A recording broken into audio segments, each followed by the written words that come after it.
Good morning, everyone. We'll get started shortly. I see people still joining. I'm monitoring and see numbers going up. So I thank you first for being here, and we will get started shortly.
Let's go ahead and get started, Mara.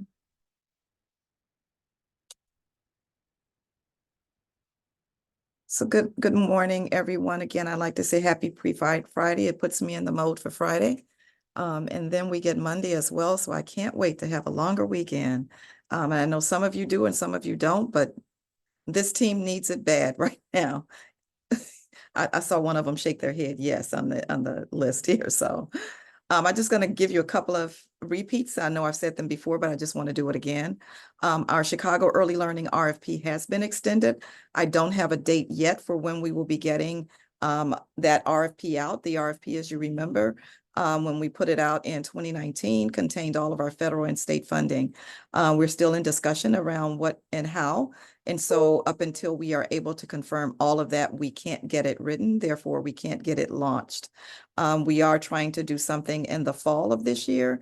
We're a little bit off course right now, but we're still trying to hold to that. So right now, just know it's been extended, meaning you still have current contracts, but we have not been able to get to that RFP as of yet, but we will, and we'll inform you as soon as we know where we are. We'll have some meetings talking specifically about the content of the RFP and all of those things once we get over the current hurdle. So more to come on that. The doula PI RFP has reopened, and it is out on the ground. And so those of you who are interested in doula PI, I'm asking that you go ahead, and I'm going to send another email out to people, but look at on the city's website, and I will, in an email, we will actually put a link to the RFP out there for people as well. So again, people interested in doula, which is PI funded, we want to make sure that you have an opportunity to put your application in. CARES update just was on another call. That's what took me a couple of minutes. We will be sending, Catherine, I see your message in the chat. We'll be sending out the link. CARES update, we are still working on CARES. We do have a goal of finishing all the modules now except one.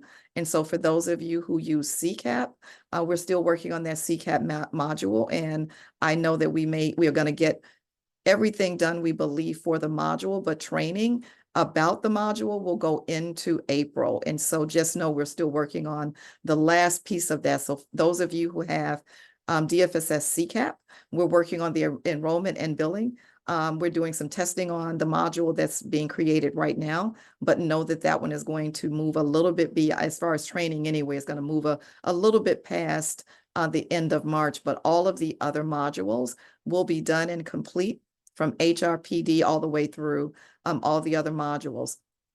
I do know that there's a lot of work that's being done right now. And Catherine, to your point, right now, the case management trainings that are being done in enrollment, those of you who have home visiting, I'm asking that you do those. But because what we've asked them to do is specifically talk about how you will do some of your work, those of you who are home visiting.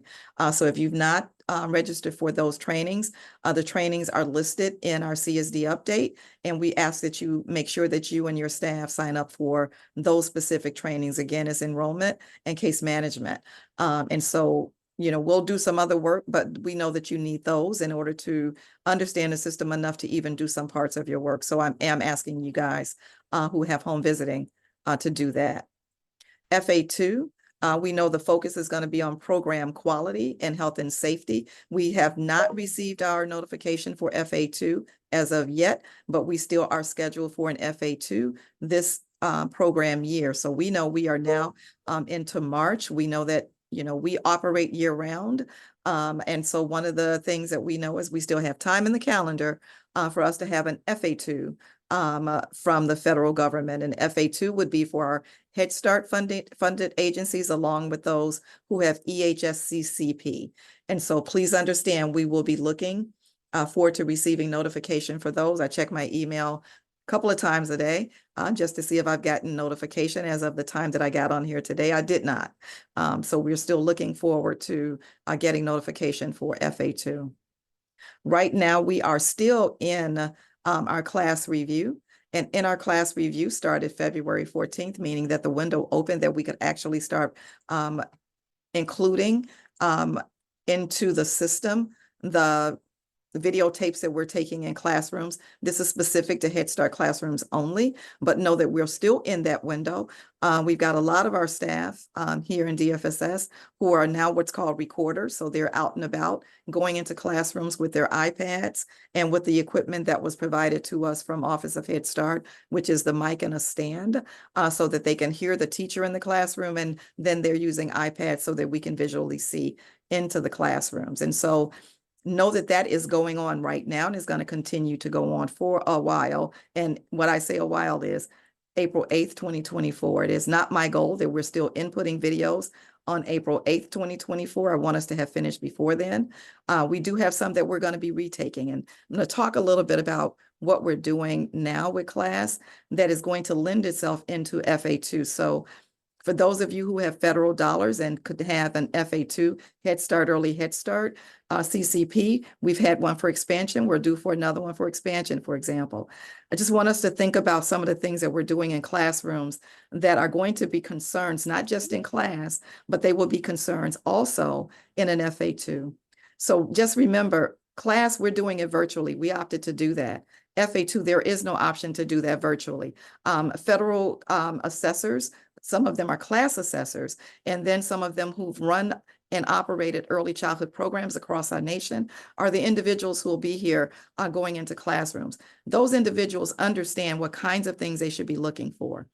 For example, if they're in a classroom and they see what I've seen, because I'm looking at the videos from my class review, and that's where I'm going to be giving you some insights. When we're looking at some of our class observations, what I'm seeing, for example, are teachers who are sitting at the table and not eating with the children. Teachers are supposed to be eating and encouraging children to eat. And when children don't see teachers eat, it becomes an issue for some of our children continuing to do what we're trying to get them to do. And in some cases, it's trying something new. But beyond not eating, what I'm also seeing is that we're serving the children. We're not doing family style. And is that I've seen that on multiple occasions where the children are at the table when an adult is walking around and handing the child their food. We're beyond COVID and we need to be back at family style meals. And I'm seeing that we're not. And so some of the videos that we're doing, we're catching some of those things and having to make decisions whether or not these are videos that we're going to put into the system for Office of Head Start, because we're going to get called on those kinds of things at this particular time. And so I ask that everybody talk to all of your staff in all of your classrooms and make sure that they understand we are supposed to be doing family style meals right now. The other part of family style meals is we are also supposed to be beyond paper plates or styrofoam plates. We should be using plates, meaning that we should have in our agencies the ability to have hard plates and using, real utensils, and making sure that the children are utilizing those, but they're also then able to feed themselves, meaning that they're able to have larger spoons and they can actually reach in and get food and put it on their own plates. Again, these are 3, 4, 5-year-olds that we have in these classrooms.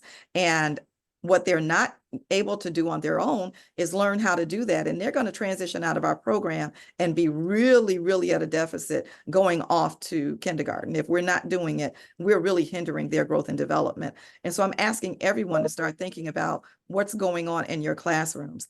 Another example I'll give you, we do have children, and I recognize this. We have children in our classroom who have additional needs, some identified, some not. But at the end of the day, if we've got children in our classrooms who need additional attention or need us to keep our eye in that direction and making sure that they know that we know they're there, I ask that people do that.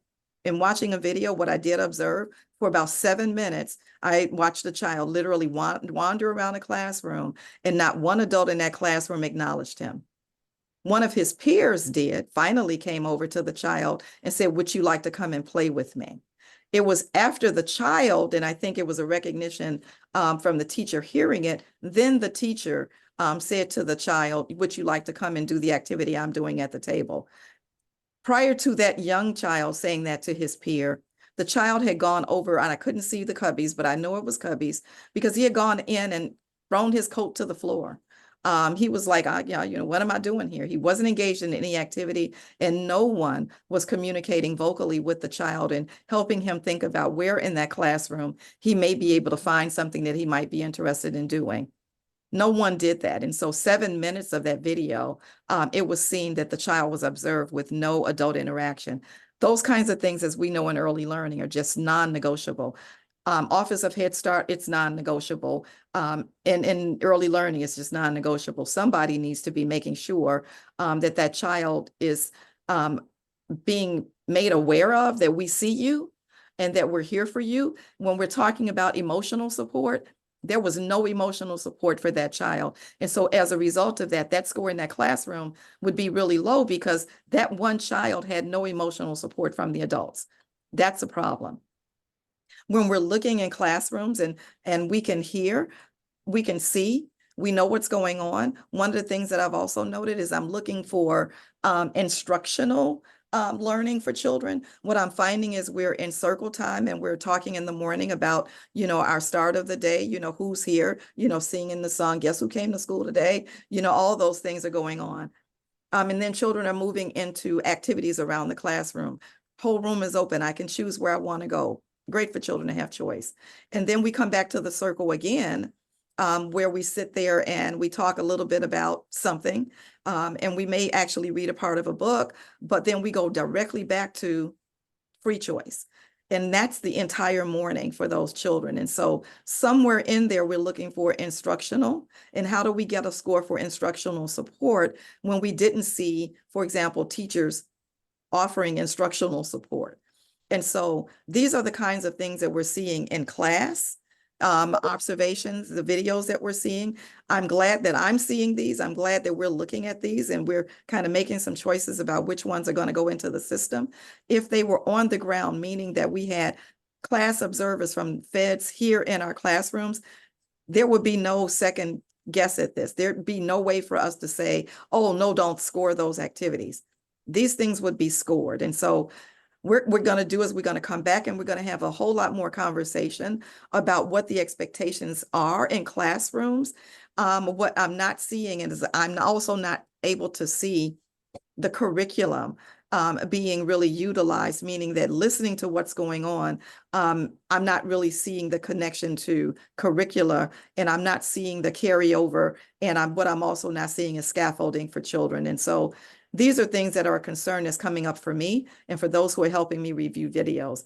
I would be remiss if I didn't share these things with you, especially knowing that we also have another opportunity coming up, which is an FA2, where they're going to be in your classrooms. Those individuals are going to come and sit in your classrooms and observe and see what's going on in the classroom. But they will also, before they do that, they're going to have your class scores. They did class purposely first before the FA2, and this is what they've been doing nationally, is doing class and then FA2. And then they're trying to connect the dots between what's going on for quality instructional support for our children. I'm telling you that we're missing the mark in some areas, and we're going to work with you. We're going to do some TNTA. We're going to do some modeling. We need to continue to work on this to make sure that our teachers in our classrooms are able to show their best, because I know a lot of great things are going on, but it's hard when we're not able to capture that And I'm asking my staff, for example, what the requirement is a 60-minute video. I'm actually asking them to do 80 minutes. Give me a bigger opportunity. So maybe we won't get it here, but maybe we'll get it there. And in some of our videos, we didn't get it at all. I will tell you that in one blanket day, I sat here and actually rejected 9 of the videos that had been done. And we're going to repeat and we're going to come back. We're going to do them.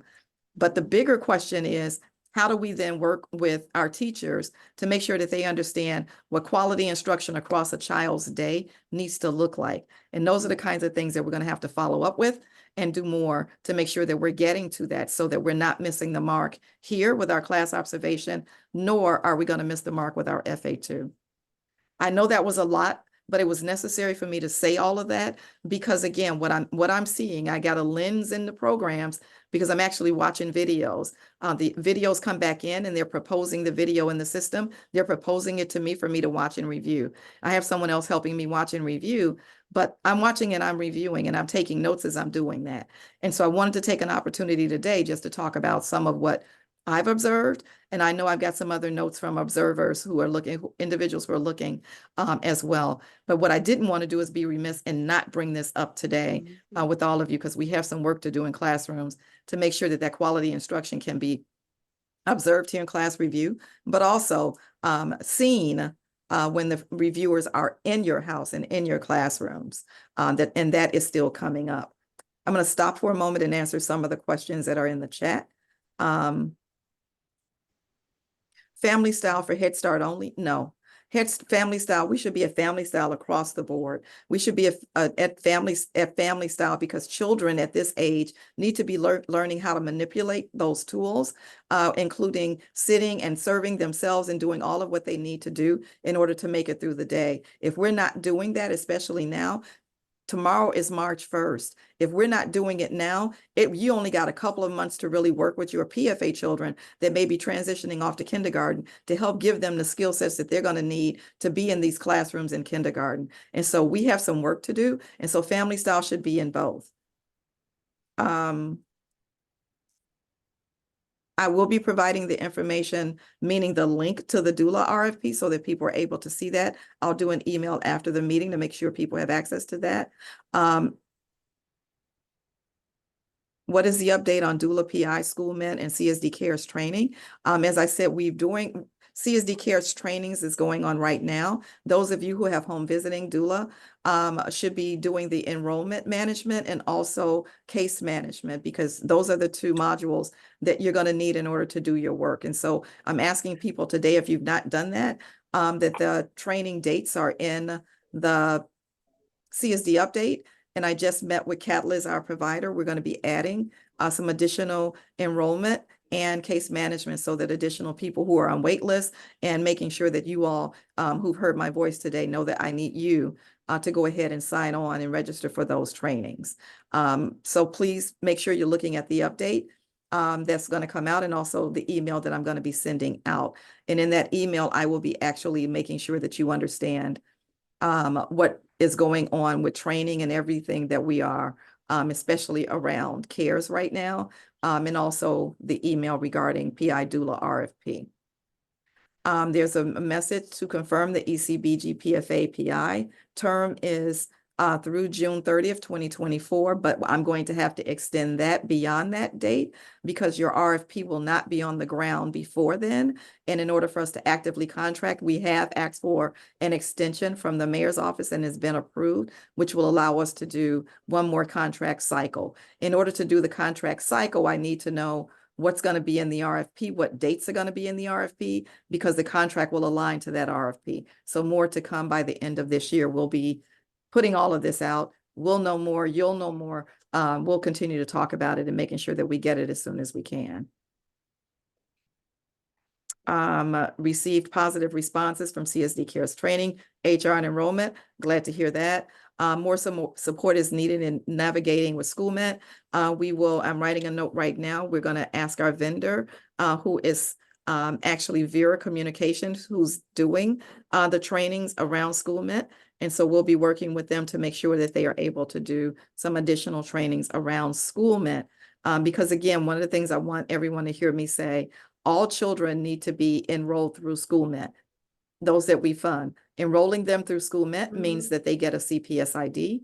Reminder to everyone, regardless of federal or state funding, that CPS ID stays with those children as long as they're in Chicago schools. It will follow them directly from their program with you all the way through to K-12 if they stay within the CPS system. That CPS ID number will remain the same through their life with CPS as well. So it is required, it's necessary, and it comes out of it. Putting them in SchoolMint then allows for that CPS ID to be issued.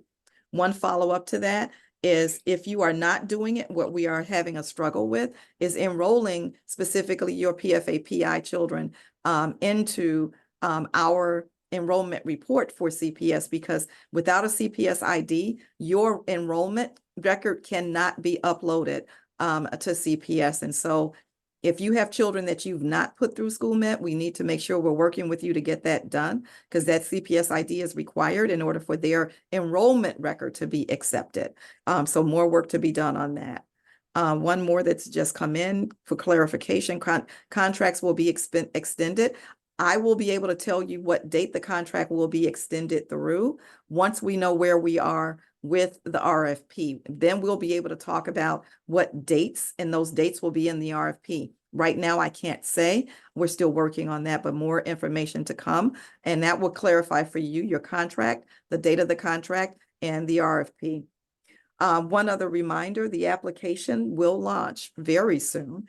The application through SchoolMint for enrollment for this next program year, it will still remain open for current year because we know we enroll year round, but the next application launch is scheduled for April 9th, 2024, and Vera has already scheduled some trainings, and they're gonna come up. So just know that you're going to get training and options for training, so that you, your staff, and everyone, including they're going to do some for parents who are asking for training on behalf of themselves to be able to put their applications in. And so all of that, the date of the application is April 9th. So please put that on your calendar. We'll be sending out some more notifications and nudges to remind you of that. Can we have a link again to make sure all kids have a CPS ID number? The link is putting them through the SchoolMint application, and that's the SchoolMint application. And so if your question is about how to get into the SchoolMint application, then we need to get you SchoolMint training, and we do have some SchoolMint trainings coming up. Running into issues with SchoolMint, send me an email. This is Sarathel. Send me an email. The person who was doing some of that, Stacy Lynn, yesterday was her last day with us. Her last day with the city DFSS is today. But if you're having issues with SchoolMint, go ahead and send me an email, and we will work to get you into what trainings you need.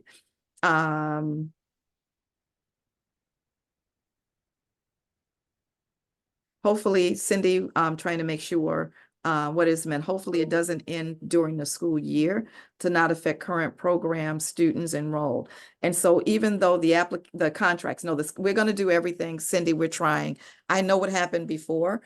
We are trying not to do that again. For those of you who were around when we put out our other RFP, they ended contracts November 30th, which was in the program year, to Cindy's question. And what we're trying not to do is to do that. And again, this is going to be some work, but that's what we're trying not to do. We ended up doing bridge contracts and everything. We're doing everything we can as to not end up in that same place again this year. So we're working on it, Cindy. Mm-hmm. So due to timing, I'm going to go to the next slide. You can put in other questions in the chat if you have those. I've got other staff who can make sure that they're seeing the questions, and I'll come back and respond. Just a couple of things I wanted to share with you. Don't know how many of you know, maybe every one of you. Illinois Cares for Kids is the state initiative around all children getting access to early learning. On their website, Illinois Cares for Kids, /careers, where individuals who are looking for jobs in early learning across the state can go in and find job postings. And so, for example, if you have vacancies, you can put your postings on Illinois Cares for Kids. On with a conversation with Illinois Cares for Kids, and they talked about how many people are actually trying to apply through Illinois Cares for Kids. Short term, I want you to understand, right now, that website part of it, the careers, will last, right now we know through June. So if you have a posting and you're looking for staff, there are staff applying through that and pulling down job postings and looking for jobs statewide. And so one of the things I need people to do, those of you who have job postings and you're looking for somewhere to put them, here's an option. And so I'm going to play a video for you just really, really quickly to give you an emphasis on some of the things that people see. If you open them, I can put them in there. Just wait for you. So Mara, can you go ahead and do that video for me?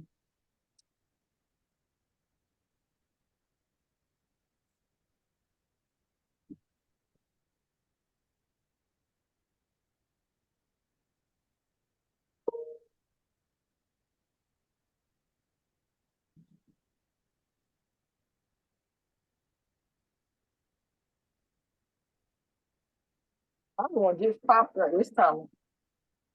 I'm Kathy pulling it Wiggins, up, please. and can you guys make sure everyone is muted, please? Yes, thank you.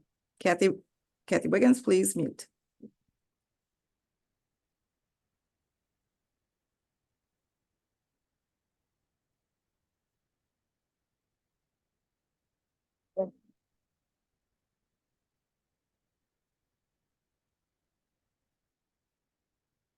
Influencers are everywhere, showing us what to buy, how to look, and what's cool. But there are other kinds of influencers. Ones that inspire and advocate for families all across Illinois. There are programs to help get the training, credentials, and even financial support for an early childhood education and care career. Real careers. That make them Because when you love what you do, you want to share with everybody and be a real life influencer. Go to IllinoisCaresForKids.careers. So they've done a lot of work to try to do more engagement to get more people to the website. And when they did the one with influencers, people were just being driven to the website. What they're seeing when they get there are all of the various job opportunities that exist. And so if you've got a posting that you want, that's a place for you to put it now and give those people an opportunity to understand what you offer and come and be a part of your team. And so I don't want us to not move forward without that. Can you go back to the slide for me? And you can go ahead to the next live link and let me go ahead and do that for timing. Is it Illinois Cares or Smart Start? Smart Start, thank you. Okay.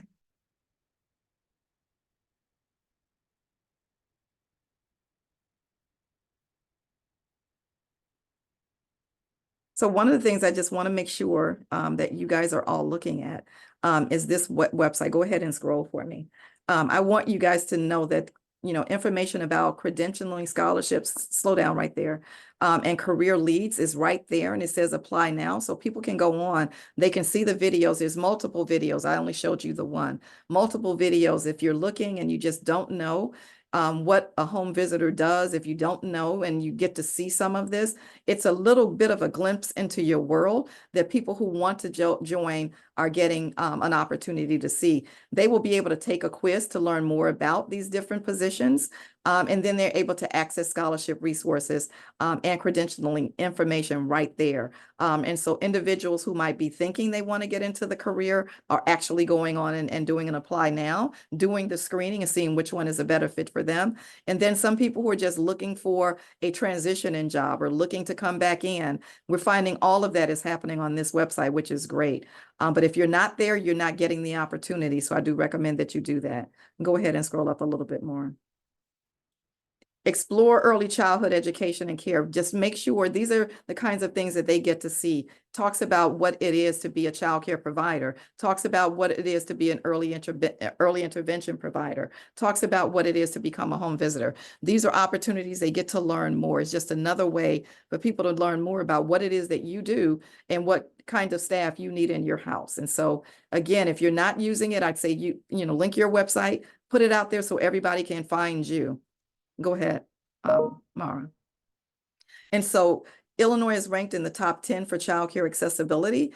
People are really able to find programs, and they're finding programs because of everything that our governor has done and that this site is doing. And so there's more to come on all of this. But at the end of the day, like it says here, preparing for a career change, apply when you're ready. This website is here. We're asking people to apply for jobs, but your job won't be one that they'll apply for if you don't get your information in there. They can find about credentials, they can find out about training, and they can actually speak with an advisor to help them figure out what's the best way to go. So I just want to make sure that you guys know that this website is open live. If you've not seen it, please do so. Make sure that you have a link to it, that your staff know that it's there, because there's credentials and other information for them as well. But I just didn't want to not put it out there, and make sure that you guys get an access to it, because I do know that I'm seeing openings that I'm seeing where you have and need staff.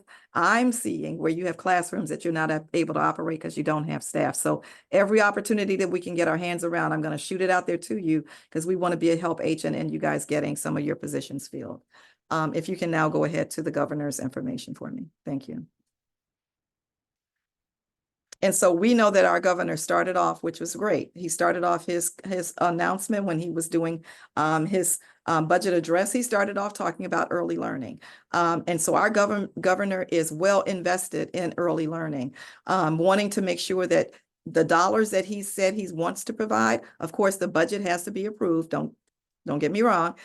He talked about it. He put it in his budget address. This is what's on the table of those who will be voting for the budget. I can't say every piece of it will be approved, but what we do know is that our governor and his team are walking the walk to get these pieces of this budget approved.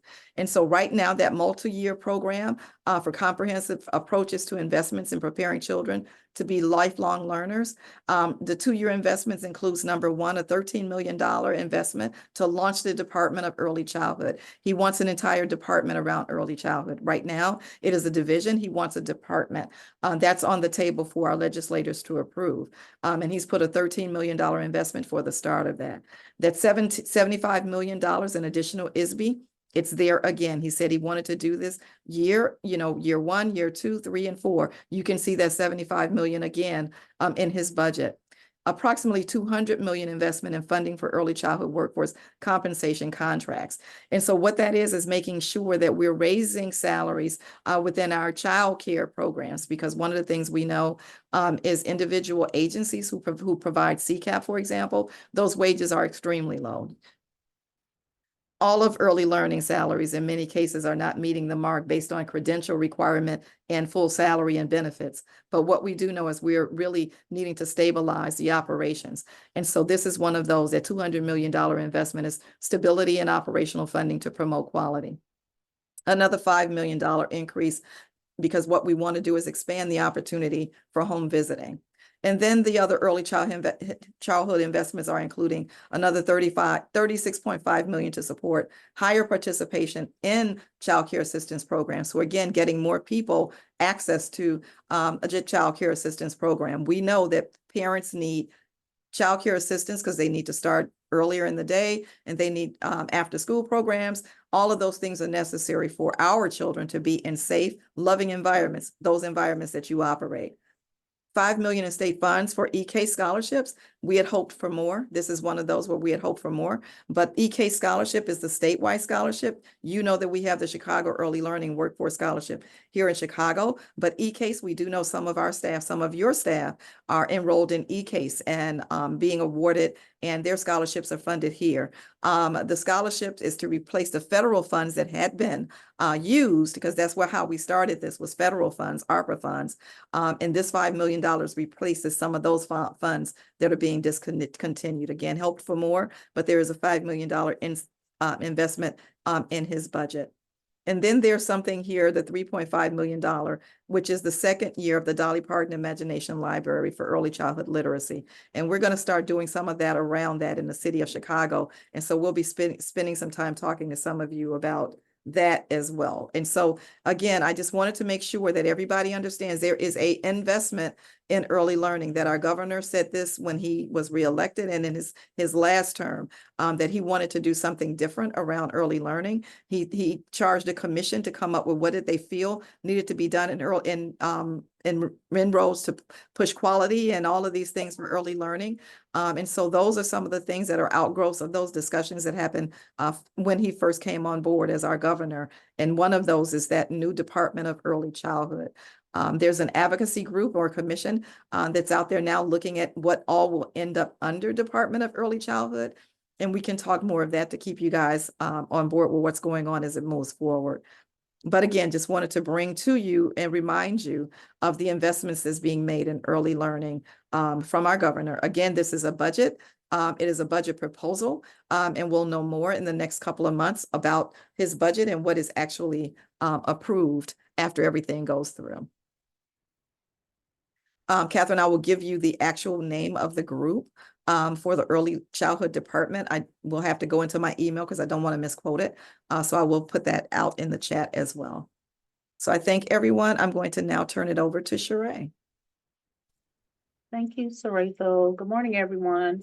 Sheree Johnson, Manager of Program Operations and Quality. Though I am a CSD Children's Services Manager, I am also the liaison for our new arrival enrollments here in the city of Chicago. So as our standing agenda item, I'm providing you with an update as to where we are with new arrival recruitment and enrollment. So as you can see here on this slide, as of February 1st, there are approximately 1,853 children in shelter. Last EDP meeting back in January, I reported 2,007, excuse me, children in shelter. So the number has decreased slightly. The decrease in numbers can be attributed to many families transitioning out of shelter, be it through permanent placements of housing, through our Homeless Services Division and our New Arrival Division, placing those families in their permanent housing after their 60-day mandate, or some families are opting to just leave the shelters on their own to transition either to other facilities or out of state. So we're currently at 1,853 children. Again, as our standing agenda item, if anyone is interested in supporting the New Arrival mission with furniture donations, clothing donations that can go through Cradles to Crayons. We have Amazon wish lists that are available online on specific things that are needed in shelter. You're welcome to visit, I don't know why there's a green line there, but you're welcome to visit that web link that is present there at the bottom of your screen to get additional information. Next slide, please. And here we have the list of our 16 family shelters. So as of February 1st, here are our numbers. We have them broken down from 0 to 2, 3 to 5, as well as the number of pregnant moms that are present in shelter. The 1, 2, 3, 4th shelter down, Casa Esperanza, has an asterisk next to it. That is our smallest shelter. That shelter, typically we have families who stay at that shelter for 2 weeks or less. They're mostly there to receive medical services. As you can see, we have no children 0 to 5 at the shelter, but we do have some pregnant moms. So what will happen is those moms are receiving services related to prenatal care. And then once those services are rendered to them, they will be placed in an alternate shelter. So I just wanted to highlight that shelter we're not doing any specific recruitment at. But all the other shelters that are on the list, specifically those ones with the higher numbers. So we have Halsted Shelter that has 302 3 to 5 year olds. We have Inn of Chicago, which is in a unique area because that particular location is not located near any CBOs or CPS schools that could really support those families with services. However, I would say center-based services. However, we do know that home visiting can go anywhere throughout the city of Chicago. So we have had some targeted enrollment efforts taking place at Inn of Chicago, even though they are in a unique space on the near north side of the city, and as well as all the other shelters that are listed there. So currently we have 16 family shelters. There are a total of 28 shelters that are facilitated and run by DFSS. Next slide. And what does NWRD stand for? Let me pull that up for you because I can't remember the name offhand, but I will put that back in the chat for you, Catherine, so that you can know specifically what that stands for. It does mean something. I can't think of it offhand, but while the next presenter will be talking after I'm done, I'll look that up for you. So on this slide, excuse me, we have a cumulative number of where we are with our recruitment efforts, again, starting to track this information Back in October, we had roughly 217 enrollments. So over time, as of the 1st of February, we've enrolled approximately 655 children aged 0 to 5, and that's just through CBO efforts. This is not reflecting CPS numbers. This is strictly based off of children who are enrolled in your programs. What we will be continuing to further dive into is we know that we've enrolled 655 children, but of those 655 children, how many of these children are still enrolled currently in CBO programming, which will cause us to have to ask a few more questions to those of you who I've been working with. I'll be working with you to determine, specific numbers that I've tracked according to your recruitment efforts, to see of those families, how many of those families are still enrolled in your centers. We know some of them have transitioned out. We do know that, again, this is a transient situation. We're not balling and chaining anyone into our program, so we know that families do move. So we'll be doing some additional work to support some additional data tracking. If there are any programs that are interested in doing on-site early learning recruitment at a family shelter, my information is listed there. Please feel free to shoot me an email. And if you have already shot me an email, I'm trying my very best to, reply timely. But if you have not received a response, please feel free to nudge me. I don't mind. I'm not shy. So please let me know if you guys have any questions. And looking at the chat, I do just have that one question from Catherine, which I will follow up and reply all so that everyone can see that. And if there are no additional questions, we'll move on to the next presenter. Thank you. Good afternoon, team. This is Angel Jones Dotson. I am the manager for program administration. I know that everybody is super excited about self-assessment, because I know that everybody knows that self-assessment is something that they do on a regular with themselves. All agencies, regardless of funding streams and program models, must do it annually. I know that agencies with partner sites must submit only one self-assessment. It is expected that your agencies with partner sites, they engage in your self-assessment. Agencies must form a self-assessment team to conduct their self-assessment and should include their governing bodies such as House of Counsel, HC staff, governing body, community partners, and whomever your stakeholders are. Next, Mara.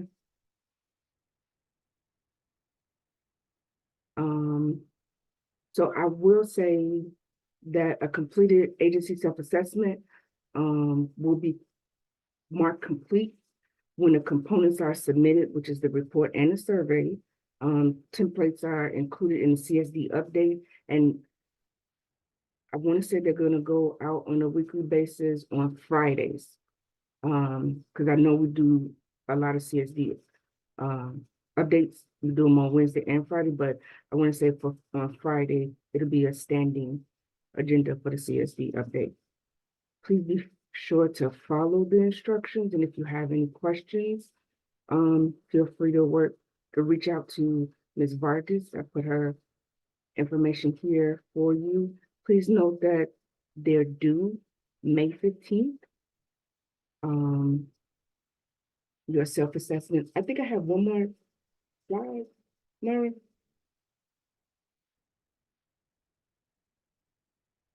Yes, here it is. Yes. So this is the exciting part of what I do, being able to get to work with the plethora of the co-laborers in the field. This is where I need your help, Mara. So parents, Padres, grandparents, abuelos, community, comunidad, I need your voice. necesitamos tu voz.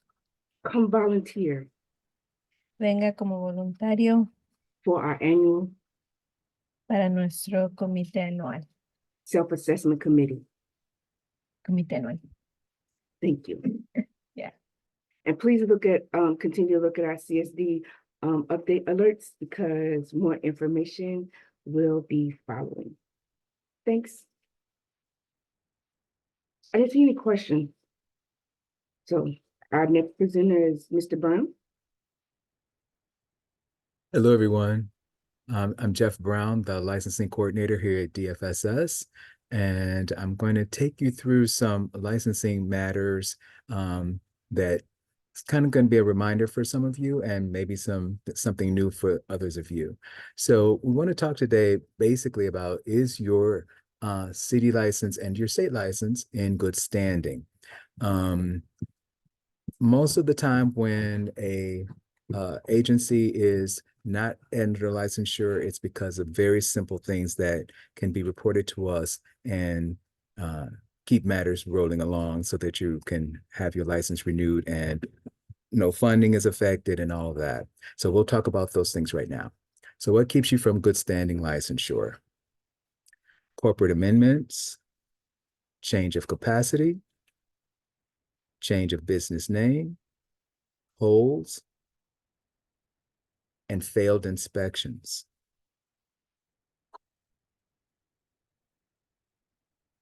A change of officers in an agency's corporate structure, specifically those of president or corporate secretary, should be reported to the Department of Business Affairs and Consumer Protection, BACP around here, and Department of Children and Family Services, DCFS, as soon as the change has been made. Failure to report such changes will result in a delay in your licensure being renewed.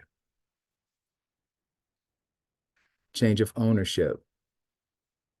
City of Chicago daycare licenses are not transferable from one sole proprietor or legal entity to another.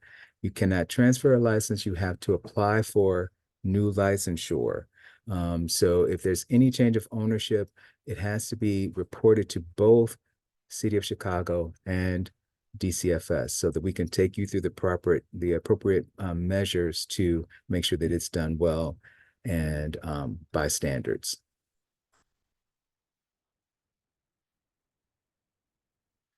Change of child capacity.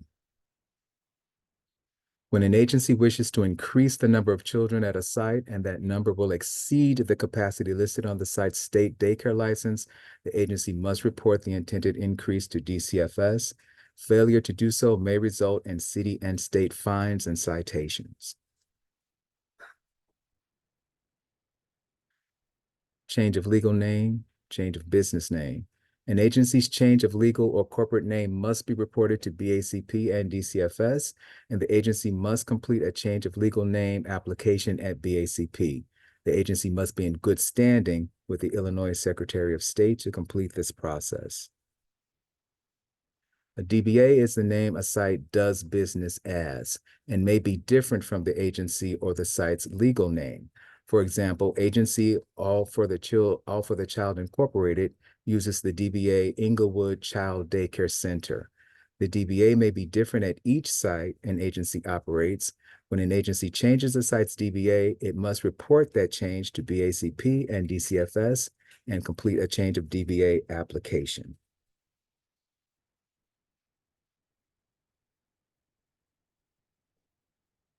Holds. Holds consist of unpaid license fees, license renewal late fees placed on license accounts approximately 30 days after a license has expired, parking ticket debt, which is incurred by an agency's officers, their spouses, or their children, and they are listed as a license account hold until the debt has been paid or a payment plan has been established. And then there are manager holds. BACP managers and supervisors may instate a license hold for various reasons. Permit fees. These holds are placed when an agency has failed to secure and pay for new permits. Usually these are building department permits or when an agency has failed to renew an existing permit. False burglar alarm and fire alarm fees. This hold is placed whenever the Chicago Police Department or the Chicago Fire Department has had to appear at a site due to a triggered false alarm. Lastly, license reinspection fees. The Chicago Department of Public Health charges a $50 fee for every license reinspection it conducts at a site after 2 inspection failures.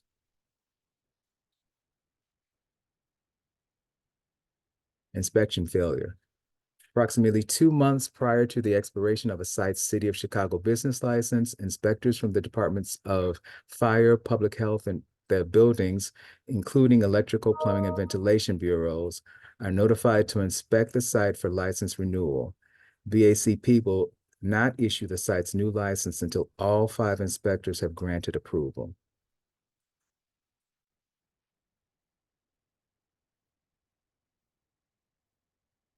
Schedule re-inspections. When city inspectors disapprove your facility for license renewal, they leave reports and instructions to contact them once you have completed repairs and mitigation. Many of you failed to follow the inspector's directives, leaving your facility without license compliance for weeks, sometimes months. A facility operating in licensure noncompliance is subject to fines, citations, defunding, and potential closure. Please have those repairs done and call the inspectors to schedule an inspection as soon as possible. If you have any difficulty contacting an inspector, you are able to, or you're unable to secure a reinspection, just contact me and my information is about to follow. And B is also going to put my contact information into the chat.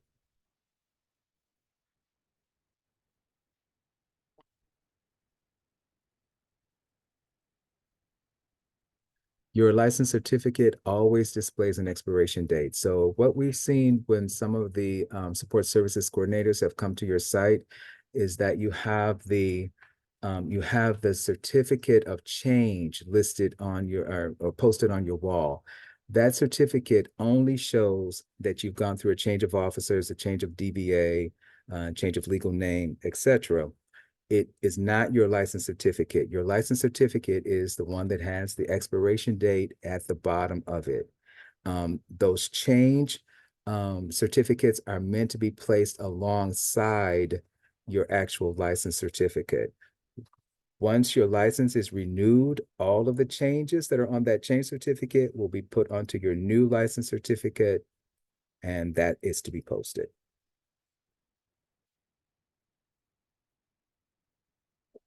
So now we'll talk just really briefly about inspection failure.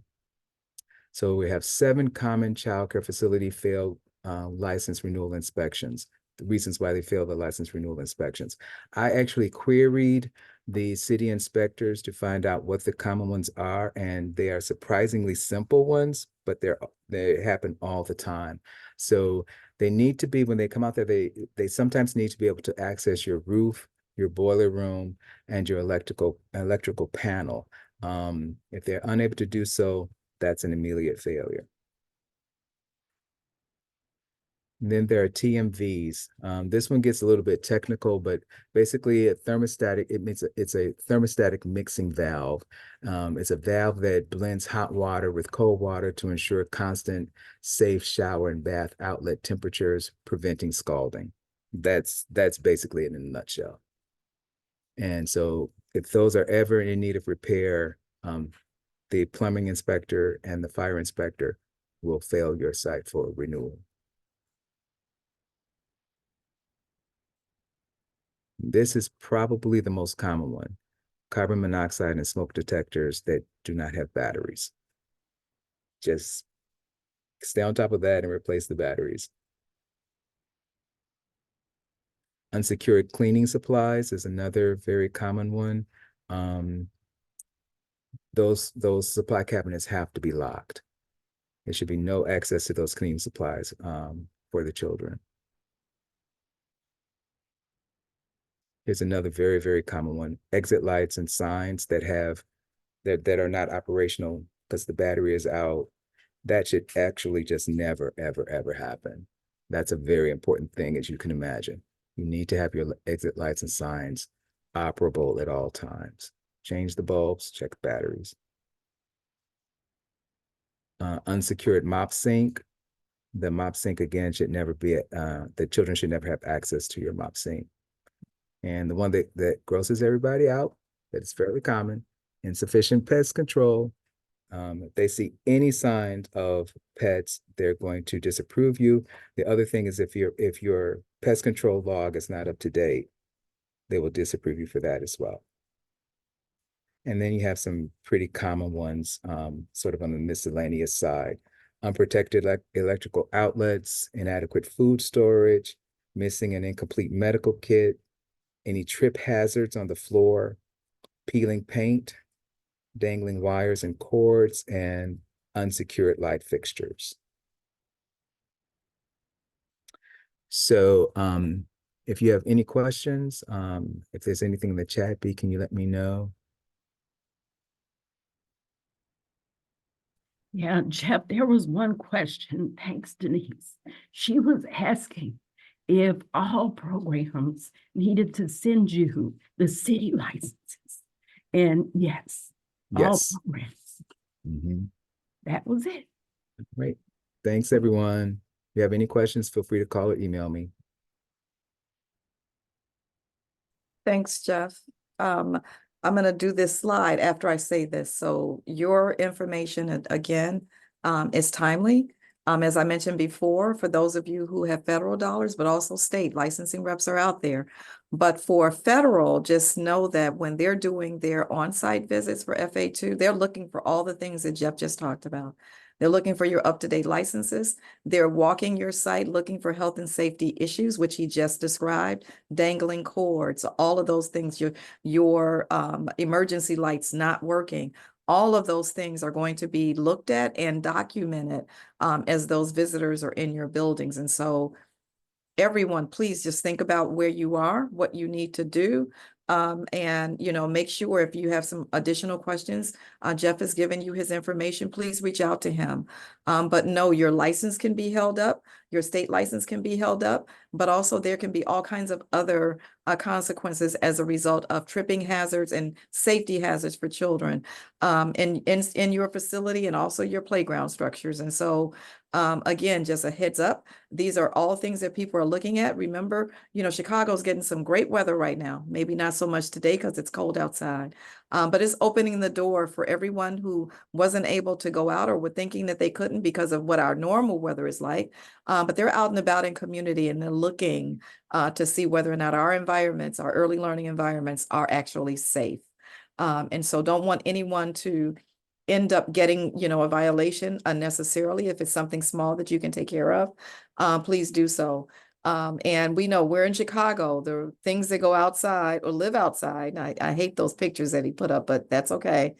It's real. Our pests that live outside buildings, those pests come in buildings when it's cold outside.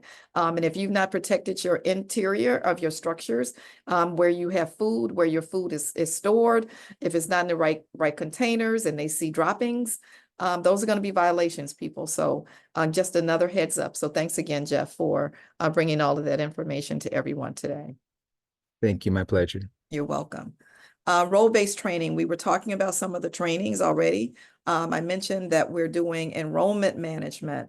We're doing case management. And again, people who do those kinds of jobs, for example, your home visitors, your family support staff, and others, they need to be in these trainings. We've added some additional trainings because of the number of people who are still asking for training. So there's going to be another calendar that's going to go out, and registration dates are going to be coming up for everyone to get enrolled in all of these trainings. And so I encourage everyone to make sure that you're doing it. My voice to you is CARES, Children's Analytics Reporting and Evaluation System is our system. We are effectively, as soon as we make HR live, meaning that you are able to enroll all of your everything in HR, and all trainings we know have been done for HR right now.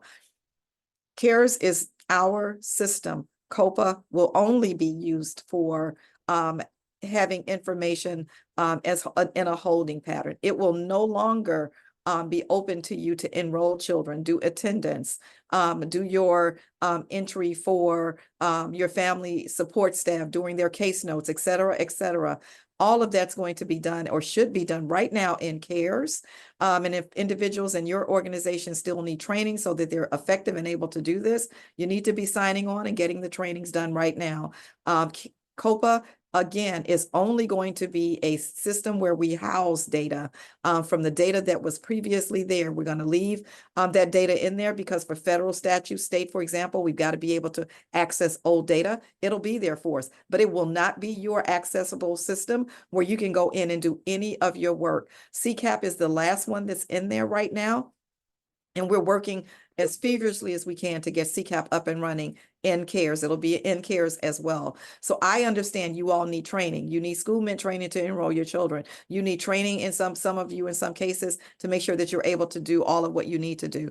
Just understand that all of those things that you have been doing in COPA are going to be done in CARES. There's a question. Your 3455 is being moved from CARES to COPA. Yes, because that's where you're going to go in to do your 3455.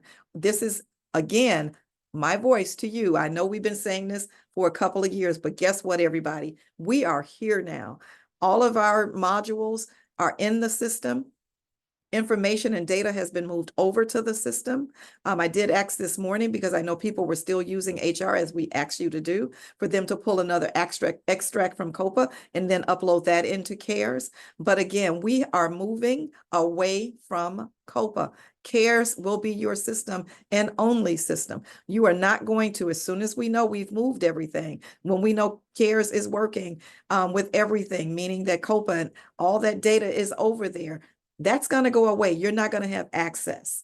And so get your staff trained if they're not trained. Make sure that they're in it. Make sure that they understand what all they need to be doing and how to use the system, because it is now your system. It is our system of record. It is your system of record. And there's no going back, people. It is CARES moving forward.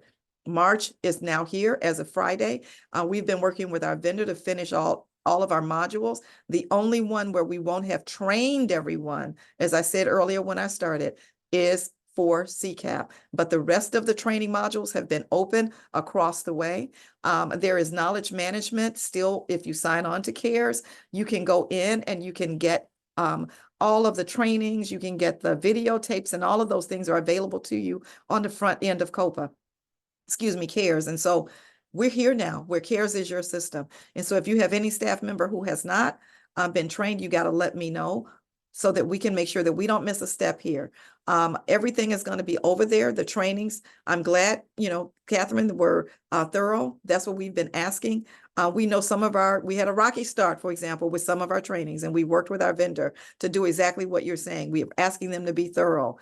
With the enrollment training, we're understanding they're getting to what it is you need. And so we're doing everything that we can to make sure that what you're getting is going to help you be able to do your job and your staff on the other side.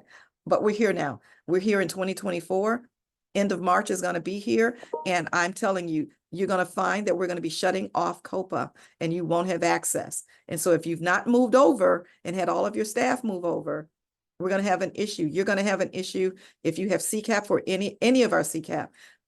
You're not going to be able to get to your 3455. You're not going to be able to get to all the things that you need to get to.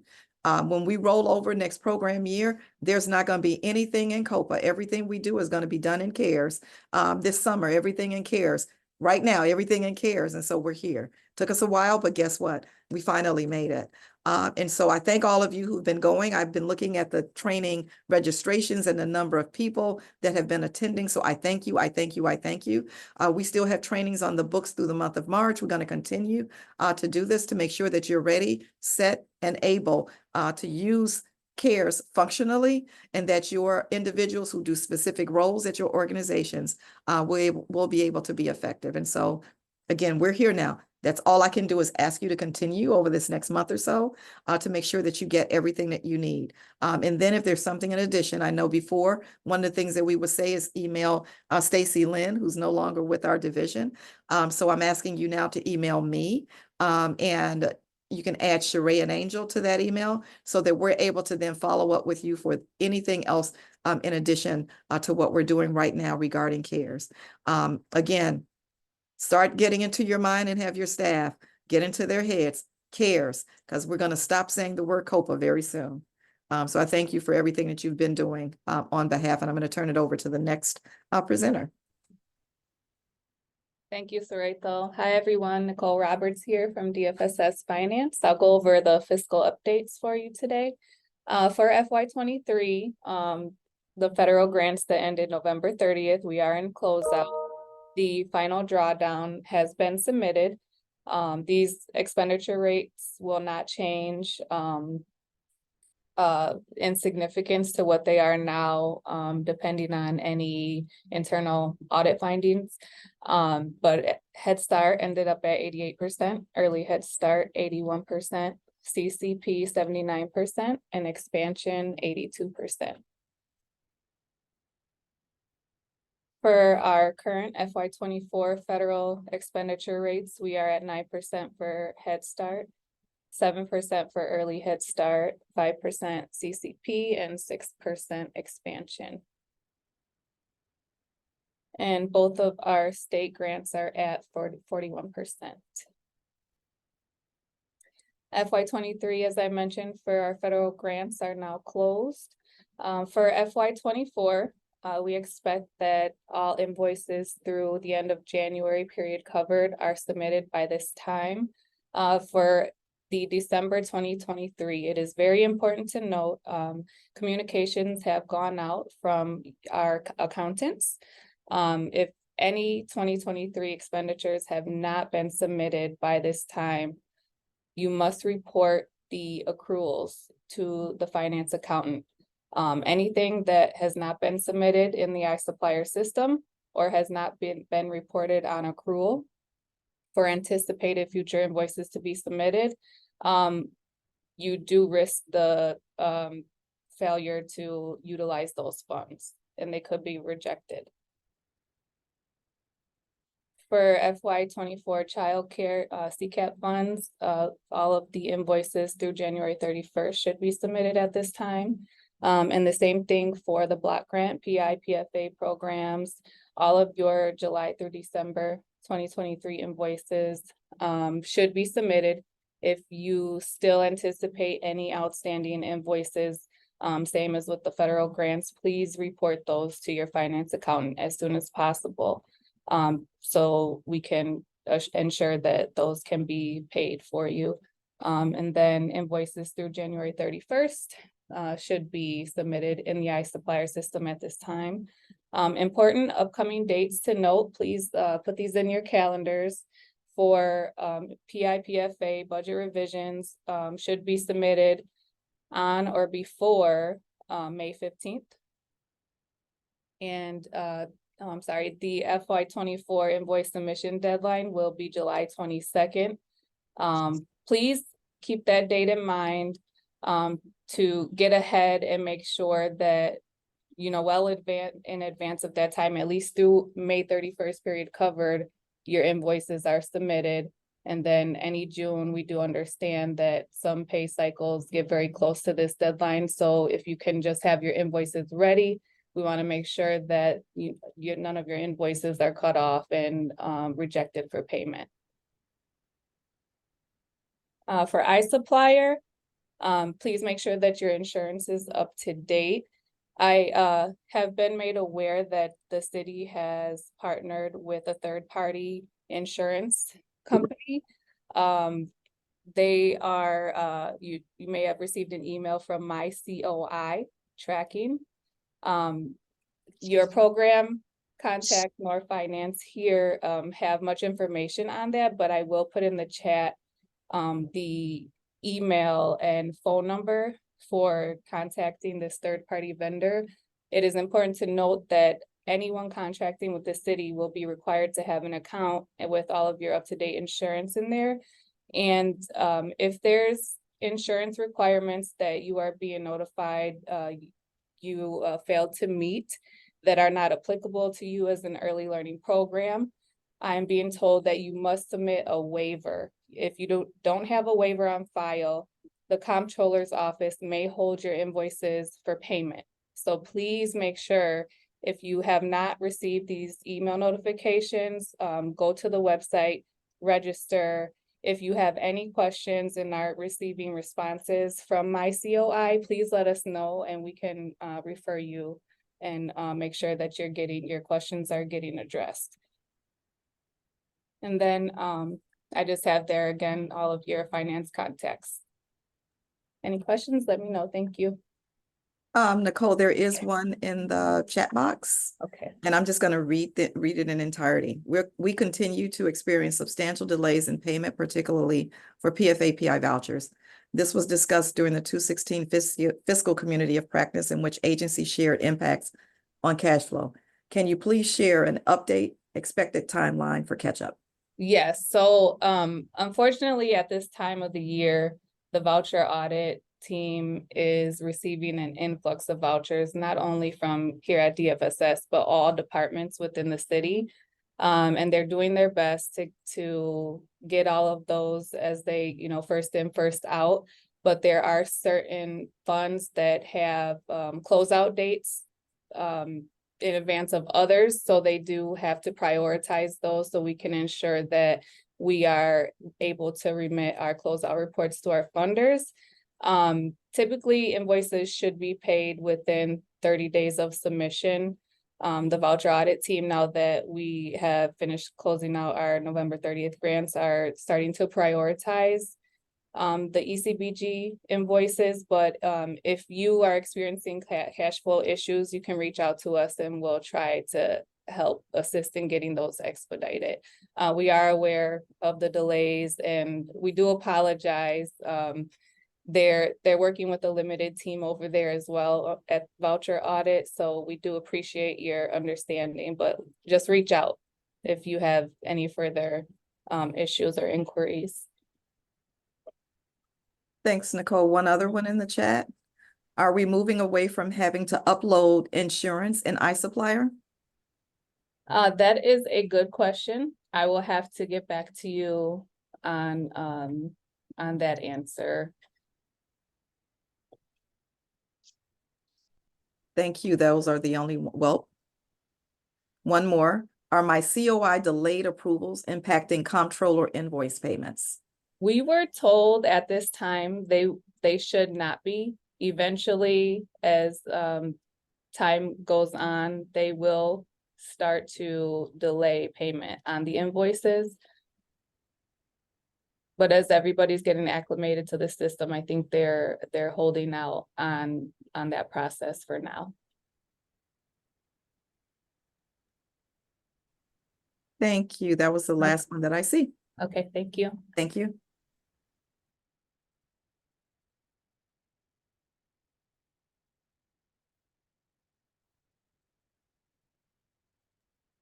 Sheree, were you doing this one or who's doing this for us? All right, Oh, Ken is gonna do it for us. Ken, are you available? Yeah, I'm on. Oh, there you go. Okay. All right. okay. Thank you. Good afternoon, everybody. I'll be as brief as possible. But we do have our fiscal communities of practices where we're meeting every third Friday. I see someone in the chat referenced some of the discussions we had in the last session. So I'd encourage you to attend these sessions. If you haven't, please go ahead and register for them. And our running time for those are approximately 90 minutes.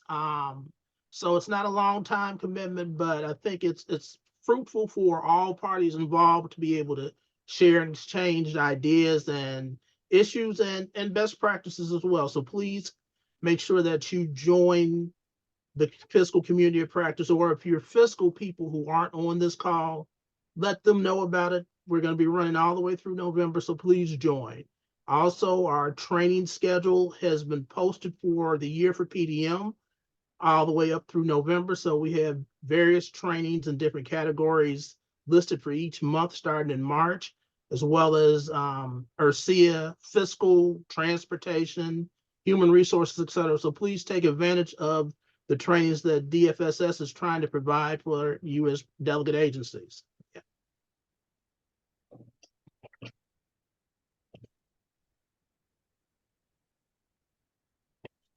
Thanks, Ken. And so the question, and I would ask Mara, can you put the registration link in the chat for people for community of practice? If you can cut in, put that in, thank you. Again, I just want to thank everyone for your time today. I know, again, DFSS, CSD, we're never short on information. I do want to thank Jeff for coming and presenting today and giving us information about licensing. I hope you found that of value. Know that he's on our team. He's been here on our team, and is available to all of you. I thank Ken, as always, for everything that he and his team are doing to present information to you, to be available for you, to make sure that we're able to get everything that we need to get done. One of the things I will say to you is if there's some additional things that we've not presented, additional things that we've not done, if there's some other trainings and supports, that's what DFSS is here for, CSD. Please reach out, let us know. You know, we throw a lot at you and we know that. And we try to give you, you know, all kinds of choices on trainings and TA and et cetera, et cetera, et cetera. But if there's something that we have not thought about, just because, you know, of who we are, please, we're not short on going, hey, this is what's requested so that we can try to make sure we can get that to you as well. And so, again, I thank you for spending time with us today. I do understand from our weather that it's going to be better over the weekend than it has been today and yesterday. I will say that, you know, I've lived in Chicago most of my life, not all of my life, but most of it, outside of the 10 that I spent on the West Coast. And I'm going to tell you, this weather that we had this last week was something that I've never experienced. And so it was one for the record book. I walked into my office with one weather and walked out of the office with a totally different one. And I was not prepared. So with that said, everyone, we are still, and I remind you, we are still in Chicago winter weather. And so, you know, just like we've had a roller coaster, expect some more roller coasters out there. But I also want to say one last thing before I let you go. I am noticing that we are getting upticks in COVID. And so I can't, without saying this to you today, that we need to continue to do what we need to do in our house. I know you did your COVID medication plans that you are required to do, but please don't forget that COVID is still among us. You add to that the other respiratory illnesses. We know that we have had a challenging time and can have a challenging time over the next few months. And so just please stay aware and alert. I will say we still, just in case you need some, we do still have some COVID tests here at DFSS and can definitely share some with you, because at the end of the day, just having them accessible for you and your families, we want to make sure that we can get those to you. If you need some, send an email to me, CC my person, Jocelyn Buchanan, and we can work with you to get you some COVID tests. All right. We're in COVID. I got to go get that shot again. I don't know about anybody else, but because of my age, my doctor just said it's time for another one. Thought I was done, but I guess not. But keep up with your health. Keep up with the health of your family. Keep up with everything going on with your staff. I need you. Your staff needs you. Your families need you. And so again, as I always try to say, I need you guys to stay safe, be well, and know that I know that we are doing a great job in Chicago on behalf of children and families. And that's all happening because of what you do every day. And I can't thank each and every one of you enough. So thank you, thank you, thank you. Enjoy Friday, enjoy the weekend. You'll get better weather, but just be prepared for that roller coaster that we might be on again because we're in Chicago. So enjoy, but stay safe and be well, everyone. And thanks to each and every one of you for being with us today. Snow in Louisiana. Oh my goodness. All right, everyone. Thank you, everyone. Bye-bye.